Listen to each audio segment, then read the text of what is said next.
तो तात्या कंस्ट्रक्शंस की financial year 2023 की सेकंड क्वार्टर की unaudited consolidated and standalone financial result आप लोगों के सामने है एंड यहाँ पे जितने भी सारे फिगर्स दिया हुआ है वो सब लैक्स में है। तो गाइस सबसे पहले हम लोग इस कंपनी की इनकम चेक करते हैं।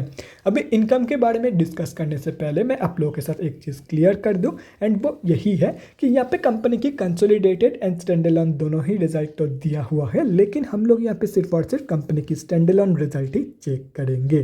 तो गाइस सितंबर 2022 के क्वार्टर में कंपनी ने अप्रॉक्सीमेटली 33.11 करोड़ का इनकम जनरेट किया है और अगर ये जून 2022 की क्वार्टर एंड सितंबर 2021 की क्वार्टर से कंपेयर किया जाए तो जून 2022 की क्वार्टर में कंपनी ने अप्रॉक्सीमेटली 36.92 करोड़ का इनकम जनरेट किया था एंड सितंबर 2021 की क्वार्टर में अप्रॉक्सीमेटली 24.75 करोड़ का इनकम।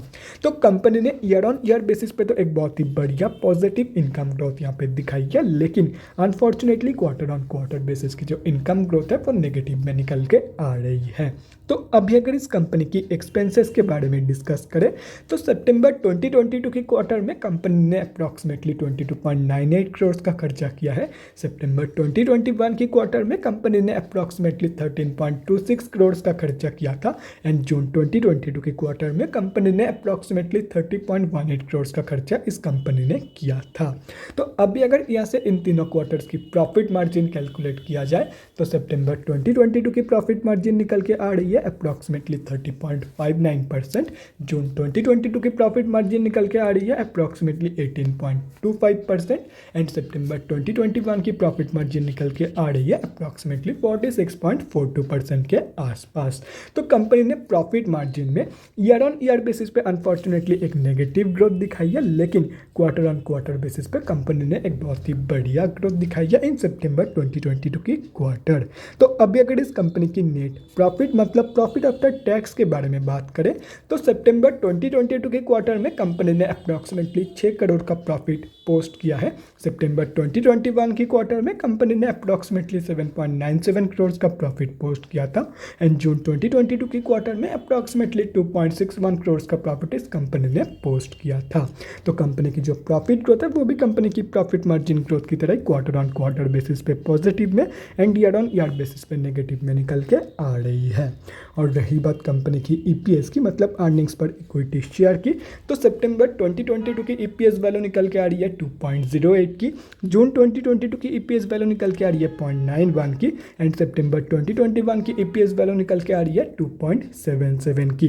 तो कंपनी की जो ईपीएस की ग्रोथ है वो भी कंपनी की profit and profit margin growth की तरह क्वार्टर ऑन क्वार्टर बेसिस पे पॉजिटिव में and unfortunately year on year basis पे नेगेटिव में निकल के आ रही है। तो अभी अगर ओवरऑल देखा जाए तो सितंबर 2022 की 50% ग्रोथ पॉजिटिव में है एंड 50% ग्रोथ नेगेटिव में है, लेकिन अगर देखा जाए तो एंड ऑफ द डे ज़्यादा प्रायोरिटी दिया जाता है ईयर ऑन ईयर बेसिस के कंपैरिजन को एंड यहाँ पे ईयर ऑन ईयर बेसिस के कंपैरिजन में कंपनी की 3 ग्रोथ नेगेटिव में है। एक है कंपनी की प्रॉफिट मार्जिन ग्रोथ, एक है कंपनी की profit growth and the last one is company की EPS growth year on year basis की। तो यहाँ पे 3 ग्रोथ नेगेटिव में है। तो ओवरऑल जो रिजल्ट है वो slightly on the weaker side पे निकल के आ रही है, क्योंकि कंपनी की जो ईयर ऑन ईयर बेसिस की ग्रोथ है वो नेगेटिव साइड में निकल के आ रही है। सिर्फ और सिर्फ एक जगह पे कंपनी ने पॉजिटिव ग्रोथ दिखाई है ईयर ऑन ईयर बेसिस पे, तो कंपनी की overall result slightly weaker side पे निकल के आ रही है। तो guys that's it for this video. अगले वीडियो में मिलते हैं guys. Thanks for watching and stay safe.